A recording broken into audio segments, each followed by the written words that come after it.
Hi, Assalamualaikum and good morning everyone. My name is IZZAH SAFIAH RAZMAN and you can call me IZZAH.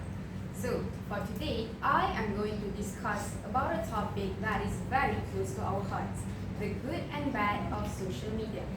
First, I am sure that all of us have used social media in our daily life.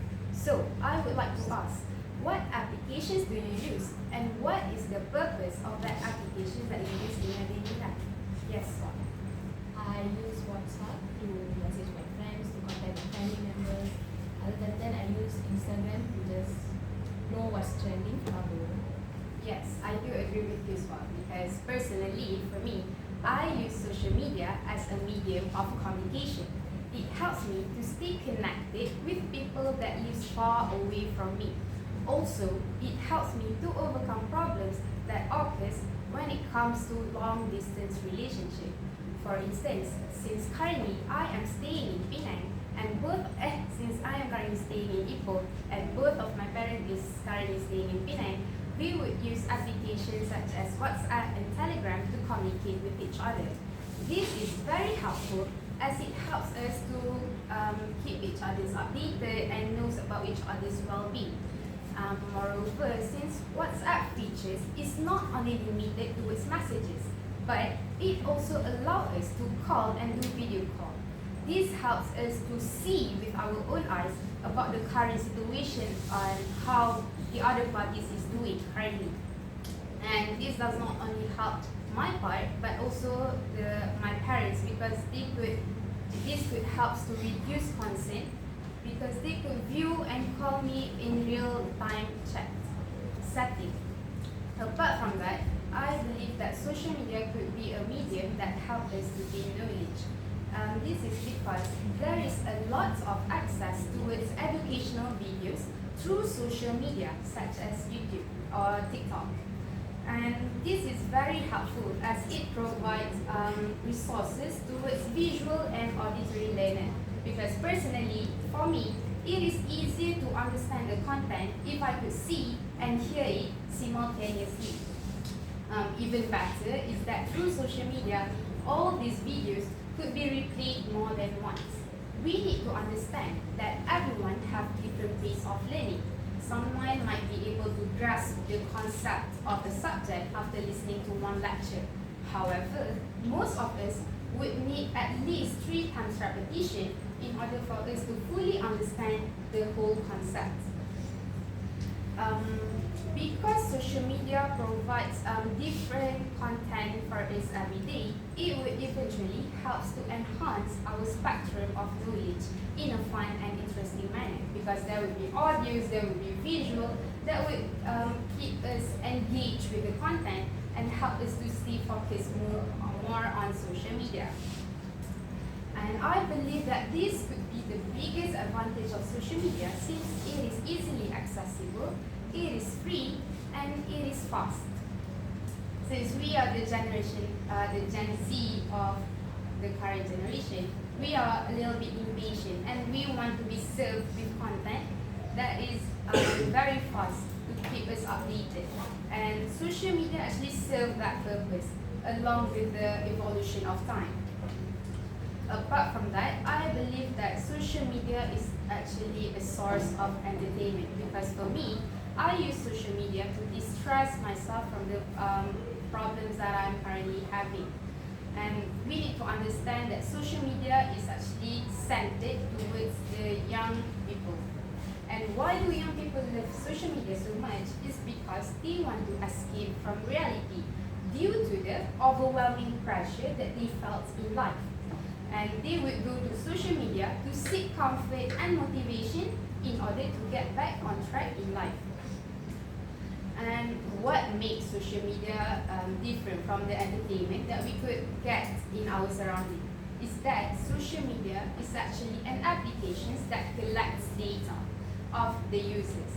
And due to this very reason, it would provide content according to an individual's preferences, and which makes an application is personalized and catered towards an individual. This would help to make the content to be more engaging and appealing to a user. For for instance, if I am a Korean drama lover, then social media would collect data about what genres of drama do I like, and what is the current hot issues of K-drama. For instance, right now would be Queen of Tears. Because this appealing content, it would keep us more time online rather than offline. And there is always two sides to a coin. And too much of the good things could be bad for us as well. Because social media is actually a world without boundaries, and there is just too many things for us to explore. Because all you need is just a device and a good internet connection, and you are good to go. Since the main purpose of social media created is that it needs to be convenient, easily accessible anywhere, anytime, it would actually make us to spend too much time online, therefore would lead to addiction. And instead of using social media to gain knowledge, it would actually be a distraction that distracts us because of the content provided. That is according to my liking instead of what I need to understand or what I'm searching for. For instance, when I was doing my assignment, I would usually give myself a 5-minute break as a reward after I completed a decent amount of work. However, believe me or not, the 5-minute time limits, it would always exceed that 5-minute time limits that I've set to myself. Due to the very reason that I have lost track of time because I am spending too much time on social media, surfing the internet instead of using it to gain knowledge. And it is undeniable that this happened due to the very reason of my inability to control myself. However, it takes two to tango. Because social media provides content that distracts me, then I'm unable to focus on the content that I actually need to be looking for. And how would this affect me physically and mentally is that because by hook or by crook, I would still need to submit my assignments with my lecturer. Therefore, the only solution that I have after I have spent too much time on social media is that I need to stay up late at night. And this would disrupt my sleep pattern and leads to sleep deprivation of an individual. And when you are sleep deprived, on the next day, your body are unable to work properly, and your brain could not generate brilliant ideas due to the very reason that you are tired from staying up late at night.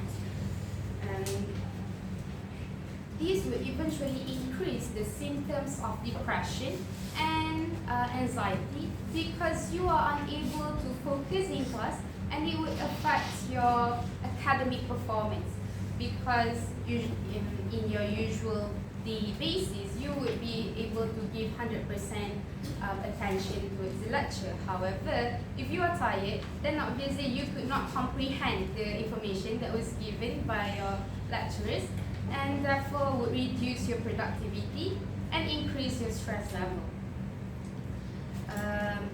This would lead to mood disorder because you cannot control your emotions after you are unable to perform well in class, after you are very tired, and all of this happens just because of you getting distracted by the content of social media.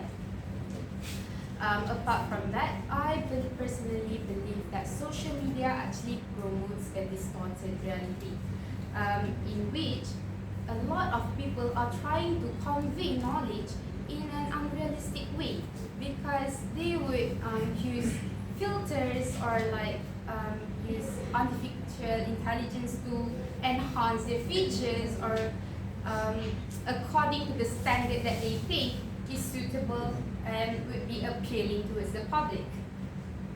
And this influence would actually portray an unrealistic image to the public, especially the teenagers, because the teenagers actually have a fear of missing out and they want to keep up with the trends that are currently surrounds us. And we know that social media is actually an application that is very up to date. It is very fast and very easy So it will eventually pressure people to fit into the society or to fit into a standard that is very unrealistic. For example, K-pop idols. I've seen people who idolize K-pop idols who starve themselves up to be able to portray a thing or like to fit into the unrealistic beauty standards, because they feel that the standard that is set by K-pop idol is the highest level of achievement that it could get in order to gain public's interest and public validity. And this will eventually affect them because it would lead to depression if they are unable to be able to serve public interest or like gain the public recognition, and eventually would lead them to have low self-esteem due to the malicious comments that was given by the public, because their inability to promote the best quality of themselves. And eventually this would also be related towards cyberbullying because of the malicious comment that was given by the public through the portrayal of image that of an individual. Although I believe that the portrayal of an image of an individual should not be, be like disrupted by the public's opinion or public's, because we don't need public's validity or recognition. We are able to stand alone on our own, and due to this very reason, it would lead to pressure to oneself and eventually affect their mental health, because they will feel anxious about getting the comments, or is this enough to serve the public's purpose of the higher level of standing. Eventually, if they would push oneself too hard until they would lose their personal characteristics in order to fit the public standards. Last but not least, I think that social media would also promote loneliness and isolations, because there would be a lack of meaningful connection between two individuals, because you are chatting on social media instead of communicating face to face. Therefore, you are unable to convey emotions in a more realistic or in a more good way to express oneself. And this will eventually lead to a feeling of isolation, because you don't feel a sense of belongings in either in real life or social media, because you are lacking the ability to communicate with one another because you are spending too much time online. And because of this is that it would lead to depression, because one is unable to convey emotions towards the other person. And because we know that we would communicate through social media, through writing and chattings, and these writings is actually unable to help us to express ourselves, because there is lack of intonation, lack of expression, lack of feelings inside the writing. So people would feel lonely if they are unable to feel that emotions, because we humans depends a lot on emotion when we are communicating with another person. All in all, I believe that we, as a representative of Generation Z, need to focus more on the positive side of social media and should not get involved with the dark side of social media. Because for me, I believe that social media could be a powerful tool that helps us to upgrade ourselves in the future. However, if it is used negatively, it could also be a powerful tool that would harm the future generation of the 21st century. That's all from me, thank you.